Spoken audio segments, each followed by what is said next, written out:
नारी नहीं नारंगी है, नारंगी नहीं सब रंगी है। ढके तो सब करो माँ, ढके नहीं तो नंगी की नंगी है।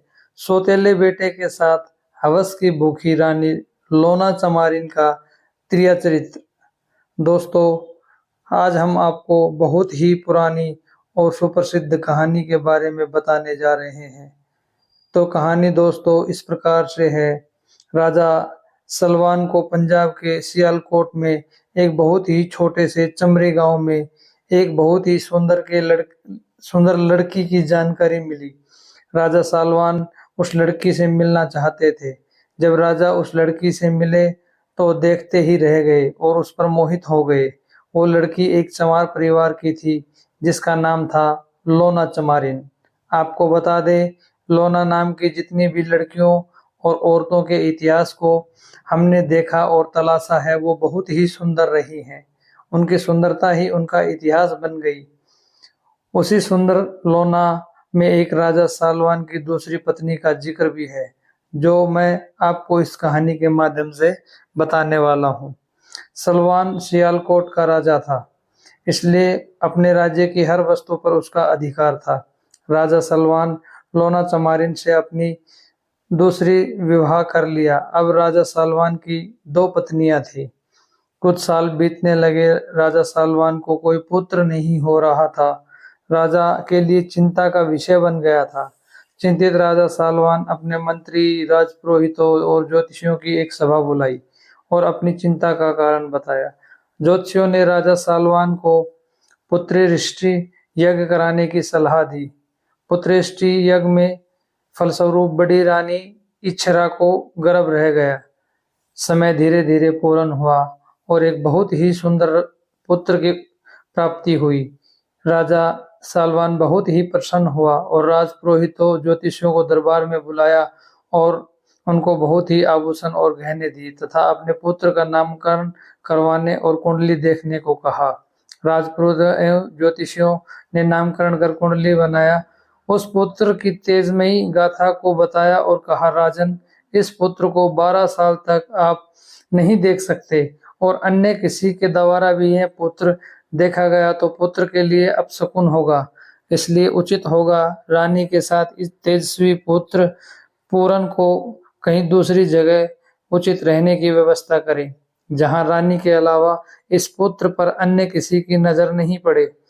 राजा एक सुंदर महल का निर्माण करवाया जिसमें सारी सुख सुविधाएं प्रदान की गई और रानी इच्छरा के साथ पुत्र को नए महल में छुड़वा दिया।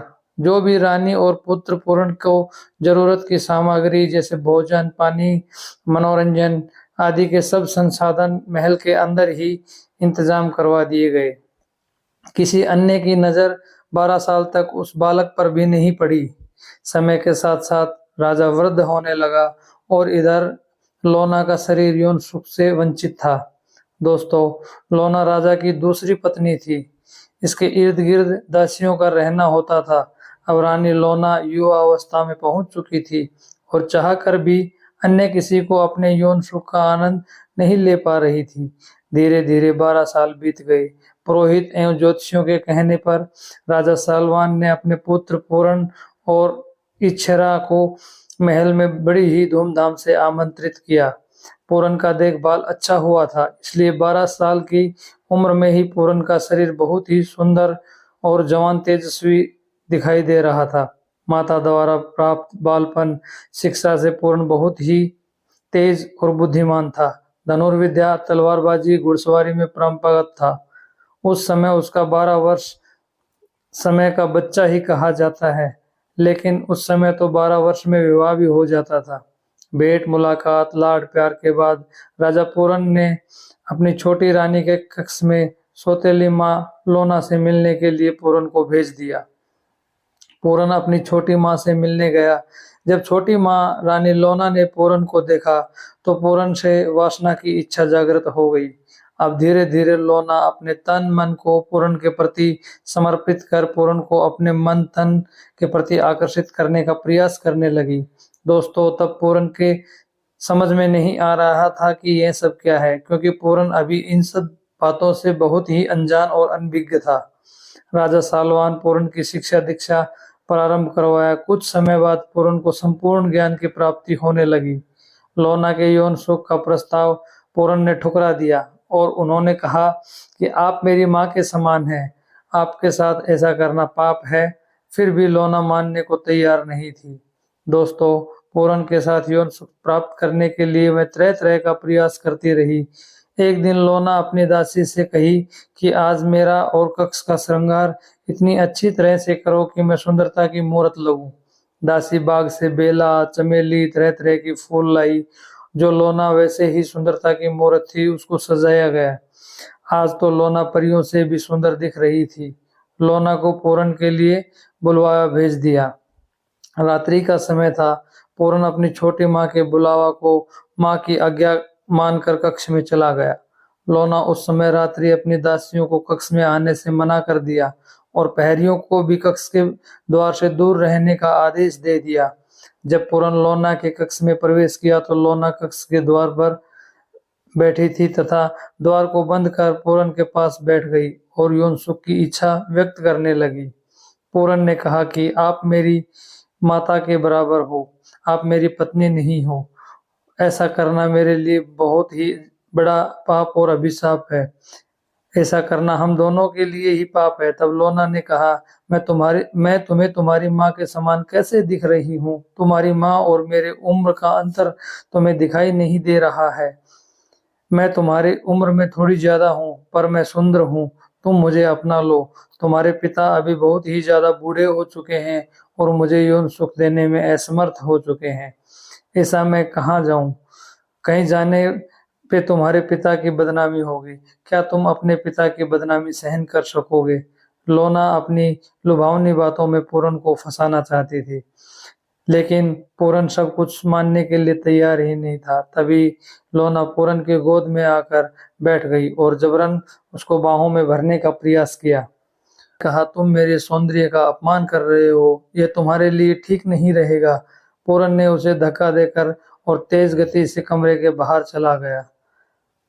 यह देखकर लोना का मन आशंकाओं में डूबने लगा कि कहीं पूरन हमारे प्रस्ताव को अपने पिता से जाकर ना कह दे, कहीं अपनी माता से जाकर ना कह दे। अगर उन्होंने अपने माता पिता को बता दिया तो मैं कहीं की नहीं रह जाऊंगी। दूसरी सोच कि पूरन मेरे सुंदर रूप का अपमान किया है, अब तो मैं उसे सबक सिखाकर ही सुख चैन लूंगी। अब लोना अपनी तिरिया चरित्र सौतेले बेटे पूरन के प्रति प्रकट की और अपने सारे वस्त्र फाड़कर जोर जोर से चिल्लाते हुए राजा के सैन कक्ष की तरफ दौड़ने लगी। राजा सालवान के कक्ष में जाकर जमीन पर गिरी और जोर जोर से रोने लगी। राजा अपनी रानी का फटा चिथड़ा वस्त्र देखकर बहुत ही ज्यादा हैरान था। राजा उसे तुरंत उठाकर पूछने का प्रयास किया कि तुम्हारा यह हाल किसने किया है? लोना को राजा के इन्हीं प्रश्नों का इंतजार था। लोना रोते गिड़गिड़ाते हुए कहने लगी, राजन, आप नहीं मानोगे कि ये मेरा हाल किसने किया है। राजा ने कहा, जो भी है इसके पीछे मैं उसे मृत्यु दंड दूंगा। अब तो जो लोना चाहती थी वही राजा ने कह दिया। तब लोना ने रोते हुए कहा कि राजन, मैं पूरन को अपना पुत्र मानती हूँ, पर पूरन कहता है कि तुम मेरी माँ नहीं हो, मेरी माँ तो इछरा है और इसके साथ यौन संबंध बनाने का जबरदस्ती प्रयास कर रहा था। मैंने उसका विरोध किया तो उसने मेरे कपड़े फाड़ दिए और मेरी इज्जत को लूटने का प्रयास किया। मैं किसी तरह से बच बचाकर भागते हुए आपके कक्ष में आ पहुंची हूँ। वो दौड़ते हुए धमकी दे रहा था कि जा, मेरे पिता से तू अपनी बात मनवा भी नहीं पाएगी। मैं तुम्हारे साथ यौन संबंध स्थापित ही करूंगा। अब तो राजन मुझे अपनी इज्जत बचाना और भी ज्यादा मुश्किल हो रहा है। पूरन ज्यादा ही मेरी सुंदरता पर मोहित हो चुका है और कहता है कि तुम्हारे पिता तो बूढ़े हो चुके हैं और तुम मुझे अपना लो। मैं तुम्हें अपनी माँ नहीं मानता। मेरी उम्र थोड़ी तुमसे ज्यादा की है। मैं तुम्हें अपनी पत्नी के रूप में देखना चाहता हूँ। राजन, मैं आपकी रानी हूँ, पतिव्रता नारी हूँ। आपके अलावा किसी दूसरे पुरुष को मैं कैसे छूने दूंगी? आप ही बताइए। वो कहता है कि मेरे पिता बूढ़े हो चुके हैं, तो मैं उसे समझाने का प्रयास किया कि वो वृद्ध हुए तो क्या हुआ, है तो मेरे पति ही। यह सब उसने राजा के कानों में भर दिया और कहने लगी कि वो जबरदस्ती झपट्टा मारकर मेरे कपड़े फाड़ दिए। राजन, मुझे अपने पुत्र के हवस का शिकार होने से बचा लीजिए। ये सब बातें सुनने के बाद राजा का क्रोध सातवें आसमान पर था। दोस्तों, वह अपने पुत्र के प्रति बहुत ही ज्यादा गुस्से में भर गया और अपने पुत्र को सजा देने के लिए तैयार हो गया। राजा ने जल्लाद को बुलावा। रात्रि की अंतिम पहर बीतते ही पूरन को बंदी बना लिया गया तथा राजमहल में लाया गया और उसे सजाएं दी कि उसके हाथ पैर काटकर उसे मृत्युदंड का आदेश दिया। जल्लाद तो जल्लाद ही होता है, लेकिन जल्लाद ने जब पूरन को देखा तो जल्लाद को लगा कि ये बेकसूर है, क्योंकि पूरन की आंखें बता रही थी कि उसने कोई गुनाह नहीं किया। किंतु राजा पूरन की एक नहीं सुनी और राजा का हुक्म था तो जल्लाद को उसका पालन करना ही था। राजा के हुक्म के मुताबिक पूरन के हाथ पैर काट जल्लाद पूरन को जंगल की तरफ फेंकने के लिए ले जा रहा था कि पूरन के शरीर से एक तेज प्रकट हुआ जिसे जल्लाद सहन नहीं कर सका।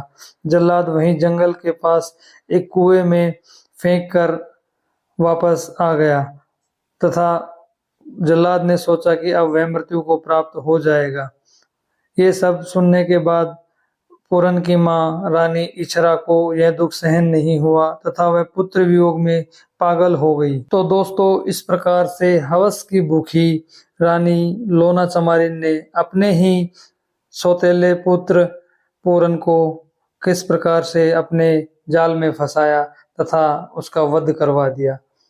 धन्यवाद दोस्तों। इस प्रकार की अच्छी और प्रेरणादायक कहानियों के लिए हमारे चैनल बेस्ट हिंदी 19 स्टोरी को लाइक, शेयर और सब्सक्राइब करें और पॉपअप बेल आइकन को पॉपअप करें ताकि इस प्रकार की और भी अच्छी अच्छी कहानियां आपको मिलती रहें। धन्यवाद दोस्तों।